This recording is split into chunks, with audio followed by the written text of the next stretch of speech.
और राज्यसभा की कार्यवाही मंगलवार को विपक्ष के विरोध के बीच शुरू हुई। लोकसभा स्पीकर ओम बिरला ने सभी दलों से सदन चलाने और चर्चा के लिए सकारात्मक संदेश देने की अपील की कि चर्चा के जरिए सकारात्मक संदेश दें आप, लेकिन लगातार हंगामे के चलते दोनों सदनों की कार्यवाही दोपहर 2 बजे तक के लिए स्थगित कर दी गई। वहीं दोपहर 2 बजे लोकसभा में पेपर लीक से जुड़े पब्लिक एग्जामिनेशन यानी कि अनुचित साधनों की रोकथाम संशोधन विधेयक 2026 पर चर्चा होगी, जिसमें विपक्ष की ओर से राहुल गांधी और प्रियंका गांधी के भी अपनी बात रखने की संभावना तेज है। मेरा आप सबसे आग्रह है कि सदन चले, चर्चा हो, संवाद हो, सबके मत विचार आए, एक पूरे देश के अंदर एक सकारात्मक दिशा जाए कि संसद में चर्चा संवाद होती है। संसद के मॉनसून सत्र में मंगलवार को भी हंगामे का दौर जारी रहा। लोकसभा और राज्यसभा की कार्यवाही शुरू होते ही विपक्ष ने विभिन्न मुद्दों को लेकर जोरदार प्रदर्शन शुरू किया। हंगामे के बीच लोकसभा स्पीकर ओम बिरला ने सभी दलों से सदन की कार्यवाही सुचारू रूप से चलाने की अपील की। कहा कि संसद चर्चा और संवाद का मंच है, यहाँ सकारात्मक बहस होनी चाहिए ताकि देश में अच्छा संदेश जाए। विपक्ष ने भी सरकार से उनकी बात सुनने और महत्वपूर्ण मुद्दों पर चर्चा कराने की मांग की। लगातार हंगामे के चलते लोकसभा और राज्यसभा दोनों सदनों की कार्यवाही दोपहर 2 बजे तक के लिए स्थगित कर दी गई है। दोपहर 2 बजे लोकसभा में पेपर लीक से जुड़े पब्लिक एग्जामिनेशन अनुचित साधनों की रोकथाम संशोधन विधेयक 2026 पर चर्चा होगी। इस विधेयक के जरिए 2024 में बने कानून में संशोधन का प्रस्ताव है। नए और पुराने कानून में क्या है अंतर? कानून का उद्देश्य 2024 का कानून परीक्षाओं में पेपर लीक और नकल रोकने के लिए कानून बनाया गया है। 2026 का प्रस्तावित संशोधन कानून को और सख्त बनाकर जांच और ट्रायल की प्रक्रिया तेज करना। जांच की समय जांच पूरी करने की कोई तय समय सीमा नहीं है। 2 महीने के अंदर जांच पूरी करना अनिवार्य। मुकदमे की सुनवाई विशेष समय सीमा तय नहीं थी। चार्जशीट दाखिल होने के 3 महीने के भीतर ट्रायल पूरा करने का लक्ष्य है। फास्ट ट्रैक कोर्ट विशेष अदालतों का स्पष्ट प्रावधान नहीं। राज्य और केंद्र शासित प्रदेश विशेष फास्ट ट्रैक कोर्ट बना सकेंगे। सुनवाई का तरीका सामान्य न्यायिक प्रक्रिया, स्पष्ट प्रावधान नहीं। रोजाना डे टू डे सुनवाई अनिवार्य, स्पष्ट प्रावधान नहीं। बड़े या बहुराज्य पेपर लीक मामलों के लिए विशेष एसटीएफ बनाने का प्रावधान। सजा संगठित पेपर लीक पर 5 से 10 साल तक जेल, कम से कम 1 करोड़ रुपए जुर्माना, अधिकतम 10 साल तक जेल और 10 करोड़ रुपए जुर्माना। स्पीकर ने इस अहम विधेयक पर चर्चा के लिए 6 घंटे का समय निर्धारित किया है, जिसे आवश्यकता पड़ने पर बढ़ाया भी जा सकता है। इस दौरान विपक्ष की ओर से राहुल गांधी और प्रियंका गांधी के भी अपनी बात रखने की संभावना है। अब नजर दोपहर 2 बजे की कार्यवाही पर रहेगी। पेपर लीक जैसे अहम मुद्दों पर सरकार और विपक्ष आमने सामने होंगे। इस बहस के लिए 6 घंटे का समय तय किया गया है, जिसे जरूरत पड़ने पर बढ़ाया भी जा सकता है। Bureau report, Haryana news. Aparajita Shri हमारे साथ जुड़ गई है ज्यादा जानकारी के साथ। श्री, क्या लगता है 2 बजे से चर्चा होगी या एक बार फिर हंगामा दिखेगा? बिल्कुल, देखिए हालांकि उम्मीद है कि जो 2 बजे कार्यवाही शुरू होगी लोकसभा की, जिसमें हंगामेदार सदन की कार्यवाही नहीं देखने को मिल सकती है, जबकि विपक्ष के द्वारा भी चर्चा में हिस्सा लिया जाएगा। खासतौर पर कांग्रेस की बात करते हैं तो जो चर्चा की शुरुआत है वो गौरव गोगोई के द्वारा की जाएगी, जिसके बाद प्रियंका गांधी वाड्रा, दीपेंद्र सिंह हुड्डा, केसी वेणुगोपाल, शशि थरूर और ज्योतिमणि इस पर चर्चा करते हुए नजर आएंगे, जिसके बाद राहुल गांधी संभवतः कल इस पर बोल सकते हैं। उम्मीद है कि 2 बजे जो चर्चा की शुरुआत होगी, जिसमें यानी विपक्षी दलों के द्वारा भी सहयोग मिलती हुई नजर आ सकती है। जी, बहुत शुक्रिया श्रेयस, तमाम जानकारी के लिए धन्यवाद आपका। तो दोनों सदनों को 2 बजे तक के लिए स्थगित किया गया था। 2 बजे से दोबारा से कार्रवाई शुरू होगी। उम्मीद है कि इस बार विपक्ष बोलेगा और चर्चा में शामिल होगा। नेहा धवन प्रवक्ता बीजेपी, गुलशाद अली चौहान प्रवक्ता कांग्रेस और ओंकार सिंह प्रवक्ता इनेलो के तौर पर हमारे साथ पैनल में जुड़ चुके हैं। आप तीनों का बहुत स्वागत है। तीनों को नमस्कार। धन्यवाद अनामिका। गुलशाद साहब, आपसे शुरू कर ले रहे हैं। 2 बजे से चर्चा में शामिल होने जा रहे हैं क्या आप लोग? जी हंगामे की भेंट तो नहीं चढ़ेगा? एक और स्थगन तो नहीं देखेंगे हम? अनामिका जी, जो आप आज बहस का जो आपका विषय है, आपने जो अभी इसमें जो नीट पेपर एग्जाम के बारे में भी जो धर्मेंद्र प्रधान जी का इस्तीफा हुआ है। हाँ, इनकी आवाज थोड़ा बढ़ा दीजिए प्लीज। हाँ बोलिए सर। तो मैडम ये कहते हैं कि भाई सरकार को घुटनों पर लाना, ये जो है असंवेदनशील सरकार है, ये किसी की भी सुनती नहीं है। और इस मुद्दे पर आप देखिए कि सरकार को किस तरीके से घुटनों पर आना पड़ा। और केंद्रीय मंत्री धर्मेंद्र प्रधान जी वो खुद इस्तीफा लेकर आए और वो उन्होंने इस्तीफा दिया, जबकि संवेदनशील सरकार वो है जो समय रहते छात्रों की सुनती और उनको अपना आप जाके बात करती। लेकिन ये क्या एक दबाव में दिया गया फैसला है?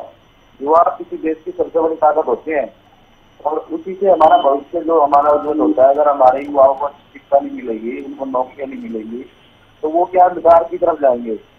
तो छात्र अपनी अगर जांच मांगे वो लेकर आ रहे थे, इसको धर्मेंद्र प्रधान को इस्तीफा ही तो है, कोई एक तरह से जान थोड़ी है, जान थोड़ी मांग रहे थे। वो कुर्सी से इतना मोह अगर किसी का पक्का होता नहीं, है। अब तो इस्तीफा हो गया ना प्रभु, उसके आगे की क्या स्ट्रेटेजी है उस पर बात कीजिए। इस्तीफा तो हो गया, नई नियुक्ति भी हो गई। अभी आप देखिए, दिल्ली जो कि एक तरह से राजधानी है हमारे देश की और कितना करीब है वो प्रधानमंत्री आवास के, वहाँ पर पैलेट गन का यूज किया हुआ है और वो भी नियत बच्चों पर। और सरकार ने पैलेट गन को छोटी चीज नहीं, अगर आवास के करीब नहीं भी होता तो भी पैलेट गन का इस्तेमाल नहीं होना चाहिए था। AK-47 का यूज हुआ है, तो क्या ये बॉर्डर पे क्या दूसरी ये उठाएंगे, ये मुद्दे उठाएंगे सदन के पटल पर, बोलेंगे? बिल्कुल उठा रहे हैं, अभी भी कल भी उठाए और आज भी उठाएंगे। और इसमें अभी क्या है, हमने अभी क्या है, इनका क्या नाम, अभी केंद्रीय गृह मंत्री श्री अमित शाह जी का भी इस्तीफा मांगे, तो गृह मंत्रालय के ऑर्डर थे या फिर किसी ऑफिशियल के ऑर्डर थे, इस बारे में भी जांच का विषय है। क्योंकि ये देखिए आप, उसमें फोटो भी आ गया है जिसने पैलेट गन चलाई है, उसकी वीडियो भी आ गई है, उसको भी सीमित किया गया है।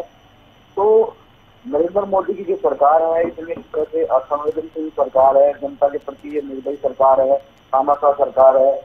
तो इनका रवैया ये नहीं देख रहे कि आपने राम मंदिर में संगलवरी कर दिया, आप देख सकते हैं क्योंकि हर लोग ऐसे काम करते हैं। तो इन्होंने क्या किया, justice delayed is justice denied, यानी न्याय में देरी तो न्याय के समान नहीं होती है, न्याय के समान होती हो। तो इन्होंने क्या किया, 35 दिन तक धरना चला, बच्चों से मतलब एक तरह से चोटें आई है बच्चों को। और अब क्या कर रहे हैं, आज एक तरह से समझौते में जो तीन शर्तें थी उसमें तो सभी केसों को वापस लेने के लिए बोला था। लेकिन अभी क्या कर रहे हैं, बच्चों के घर जा छोटे छोटे बच्चों को, 14-14 साल के बच्चों को गलत तरीके से डिटेन कर रहे हैं, जबकि उनको राइट के माध्यम नेहा जी जवाब और काउंसलर नेहा धवन जवाब। ठीक है, रुकिए, जवाब लीजिए प्रभु, जवाब लीजिए। नेहा जी। अनामिका जी, जिस तरह से कांग्रेस के प्रवक्ता अभी बात कर रहे थे, आपने उनसे प्रश्न किया कि क्या विपक्ष इस बार सदन में पार्टिसिपेट करेगा या नहीं करेगा, उस पर जवाब कैसा आया? इतना सहमा हुआ जवाब मेरे विपक्ष के प्रवक्ता का आया, वो आपके सामने है। जिस तरह से ये जवाब देने को नहीं सहमा हुआ कहाँ है नेहा जी? बहुत आक्रामक रुख अख्तियार किया है विपक्ष ने, सहमे हुए तो नहीं नजर आ रहे।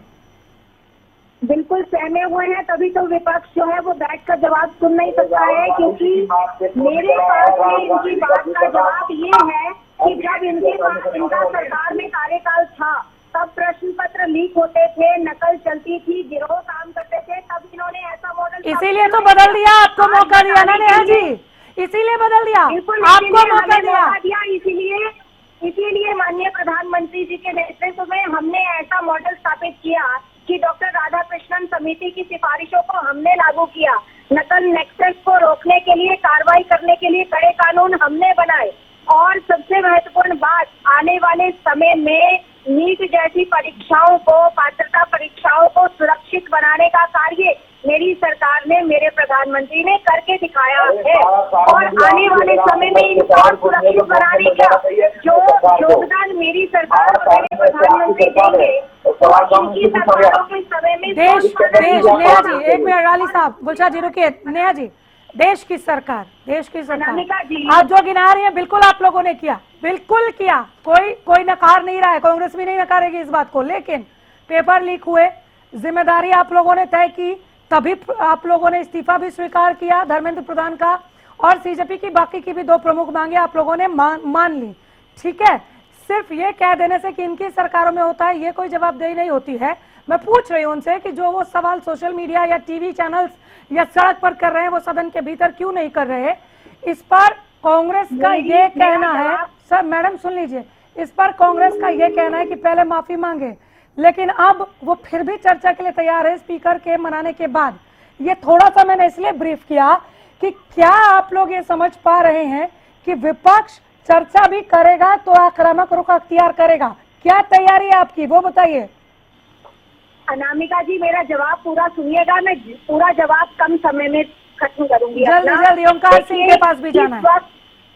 देखिए, कांग्रेस को मुद्दा उठाना आता है, उस पर बवाल काटना आता है, लेकिन जब सरकार के नुमाइंदे जब उसका जवाब देने लगते हैं, सच्चाई पारदर्शिता से रखने लगते हैं, तो वो मैसेज मीडिया में नहीं जाना चाहिए, इसलिए वॉकआउट करते हैं।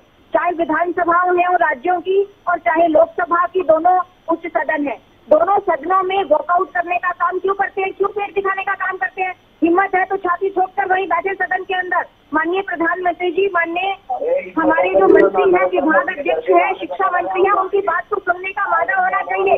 बीच में मत बोलिए, बीच में मत बोलिए। गुलशाद जी मुझे ओंकार सिंह के पास भी जाना है, ऐसे नहीं होता प्रभु। आपने बोला, मैंने आपको बहुत मौका दिया, बोलने दीजिए, मुझे आगे बढ़ना है। देखिए, हमने जो करके दिखाया है वो आपके सामने है और जनता के सामने है। हमने जो कहा वो पूरा किया, लेकिन हम बात इसलिए उठाते हैं पिछली सरकारों की कि पिछली सरकारों के नुमाइंदगी का आज किसी भी तरह का भ्रम फैलाने का अधिकार नहीं रखते। अगर वो अपने कार्यकाल में कुछ कर नहीं सकते तो हमारे कार्यकाल के अच्छे कामों पर पर्दा मत डालें। और दूसरी बात ये है, जिम्मेदारी से ये सरकार चल रही है और उसी जिम्मेदारी का जो दृश्य है वो पिछले दिनों आपको देखने को मिला।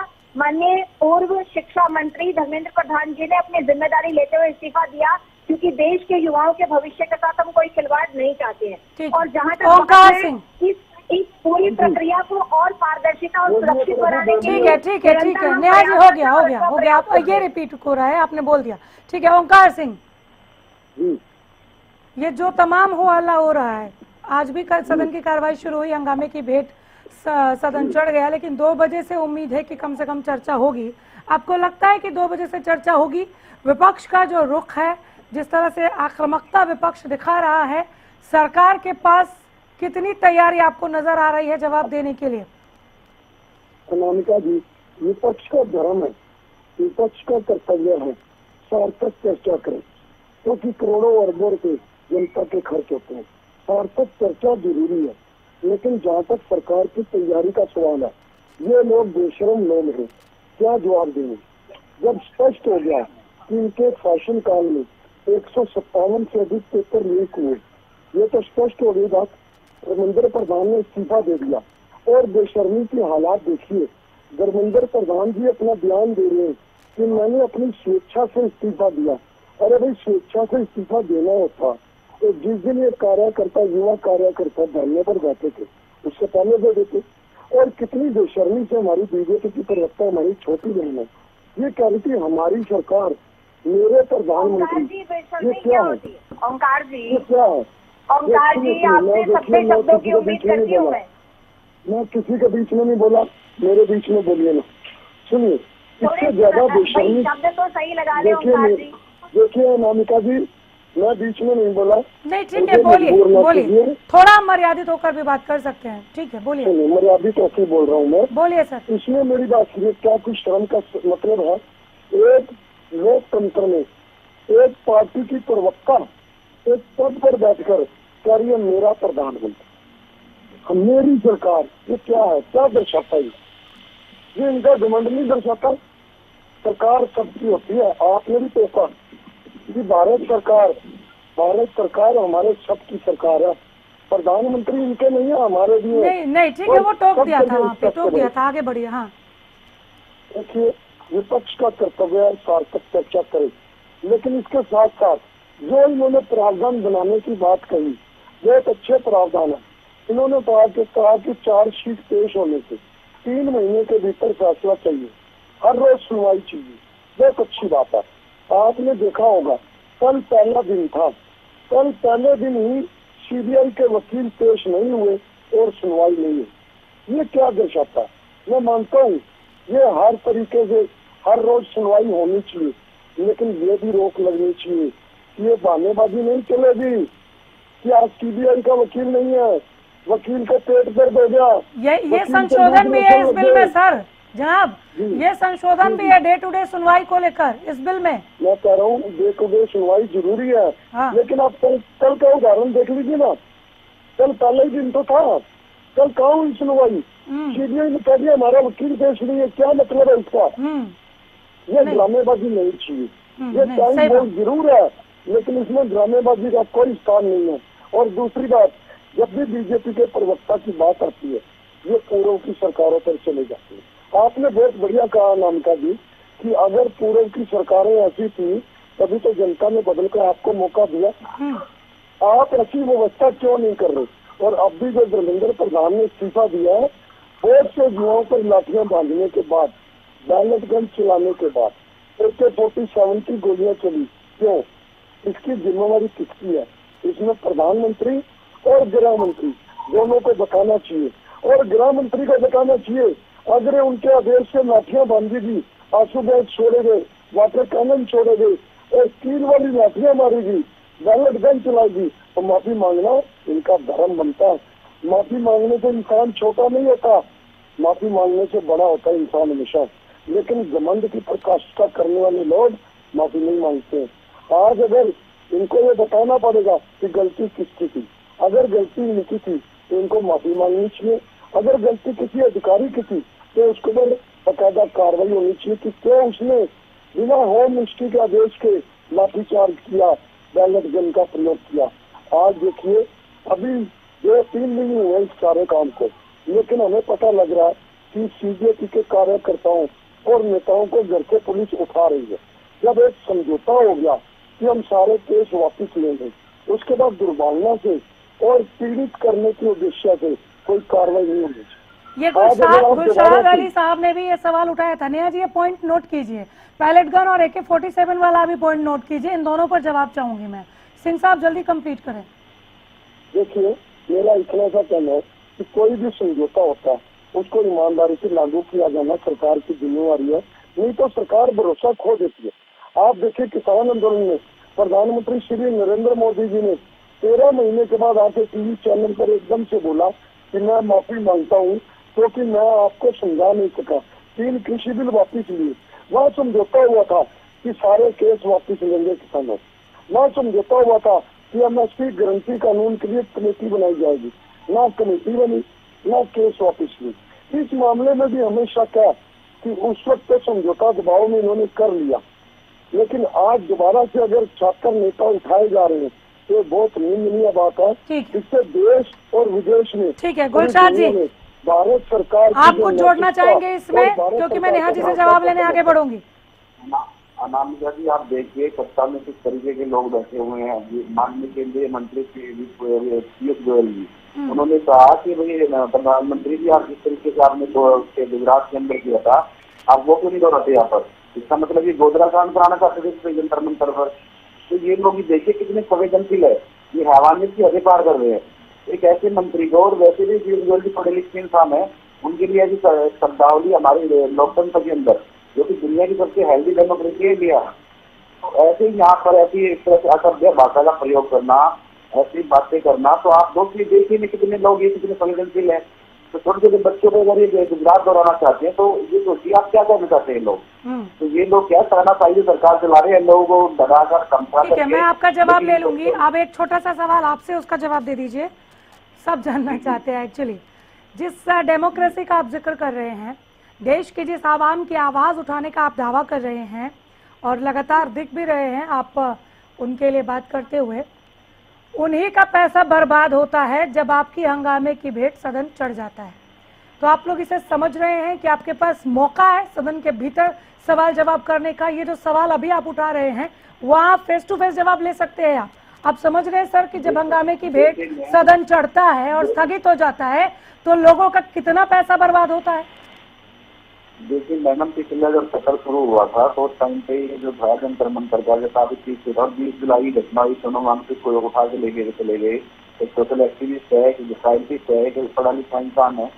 तो उसके बाद जंतर मंतर पर देखिए आप कितना हंगामा हुआ। और चंद्रशेखर जी वहाँ पर, और क्या नाम हनुमान बेनीवाल जी वहाँ पर उसके बैठ गए, राहुल गांधी जी वहाँ धरने पे बैठ गए। फिर हमारे गांधी गार्जियन में इस तरह से ये जो पूरा सिनेरियो निकल कर सामने आया, ये जो सब कुछ हुआ उसी के लिए तो हंगामा कर रहे हैं ना सर, उसी के लिए तो सर आप गुलशाद जी आप सोच रहे हैं कि बाईपास से निकल कर बच जाएंगे। मेरे सवाल से होने नहीं दूंगी, मैं बार बार पूछूंगी। आप ये समझ रहे हैं कि जब सदन आपके हंगामे की भेंट चढ़ जा रहा है, कार्रवाई आपके हंगामे की भेंट चढ़ जा रही है, तो देश के लोगों का कितना पैसा बर्बाद हो रहा है। सवाल जो आप पूछ रहे हैं वो सदन के भीतर क्यों नहीं पूछ रहे? सुनिए, जब सड़कें सोनी हो जाती है ना तो सत्ता हमेशा बेलगाम हो जाती है। उसका इलाज किया हमने नरेंद्र मोदी का, उसके घर के सामने हमारे के लोगों का पैसा जाया करके, लोगों का पैसा देखिए, राम मंदिर के संदर्भ आगे आप लोगों की चिंता कर रहे हैं। फिर आप दूसरी गली में पहुंच गए, फिर आप दूसरी गली में, अरे आप सदन के भीतर क्यों नहीं रह पा रहे हैं सर? चलिए ठीक है, मैं समझ गई आप नहीं देंगे जवाब, कोई बात नहीं प्रभु, 2 बजे का इंतजार है हमें भी, देखते हैं आगे क्या होता है। नेहा जी जवाब दीजिए, ओंकार सिंह का भी, गुलशाद जी का भी। देखिए अनामिका जी, जो बात आपको समझ में आ रही है, जो बात मुझे समझ में आ रही है, जो बात देश की जनता को समझ में आ रही है, वो बात विपक्ष को समझ में नहीं आ रही। हंगामा करना है, मीडिया के सामने जाकर नारेबाजी करनी है, हड़ताल पर बैठना है, सदन के बाहर बैठना है, लेकिन वही समय सकारात्मक ढंग से चर्चा करने के लिए सदन के अंदर नहीं बैठना है। अंदर की कुर्सियां खाली रखनी है, बाहर की सड़कें भरी होनी चाहिए, ऐसा विपक्ष का प्रवक्ता बोल रहे हैं। शर्म आनी चाहिए आपको विपक्ष के प्रवक्ता राय सिंह जी, जो आप बाहर बैठकर बोल रहे हैं कि सड़कें भरी होनी चाहिए। सड़कें भरी होने से आपकी राजनीतिक रोटियां सिकेंगी, आपकी राजनीति चलेगी, लेकिन सदन के अंदर बैठने से देश की जनता का विकास का समय सदुपयोग तरीके से लगेगा, सकारात्मक ढंग से लगेगा। ये बात आपको समझ में आती होती तो आप सत्ता में होते और हम विपक्ष में बैठे होते। हमने देश की जनता की जो मुख्य बात है, जो उनके मन की बात है, उसको पढ़ने का काम किया, उसको पढ़कर उससे पूर्ण तरीके से इम्प्लीमेंट। बीच में मत बोलिए, बीच में मत बोलिए, अपनी बारी में बोला करें। देखिए उसको हमने समझकर और अपने कार्यों करने में और अपने देश के विकास के लिए उस समय का सदुपयोग किया। सदन किस लिए लगता है? सदन हंगामे करने के लिए नहीं लगता है। आप प्रश्न उठाइए, हमारे विभाग के मंत्री उसका जवाब देंगे, संबंधित अधिकारी उसका जवाब देगा। आप सप्लीमेंट्री प्रश्न कीजिए, आपके हर प्रश्न का जवाब दिया जाएगा। सदन में हम जवाब देने के लिए बैठे और जवाब देने के लिए जनता ने हमें सदन में बिठाया है, लेकिन हंगामा करना ही उसका एकमात्र सॉल्यूशन नहीं है। सड़कों पर आंदोलन करना आपका अधिकार हो सकता है, लेकिन सदन के बाहर हंगामा करना सकारात्मक ढंग नहीं है। नीति कर रही जी। सड़क से लेकर संसद तक जो ये हंगामा बरप रहा है, अभी भी थमने का नाम नहीं ले रहा। ठीक है, आंदोलन वापस हो गया, लेकिन शोर खत्म नहीं हुआ है। कहीं भीतर खाने ये महसूस होता है कि सबका साथ सबका विकास का नारा धूमिल ना हो जाए? बिल्कुल नहीं, हमें पूर्ण तरीके से बहुत शुक्रिया आप सबों का, बहुत धन्यवाद वक्त देने के लिए और इस तमाम बातचीत के लिए।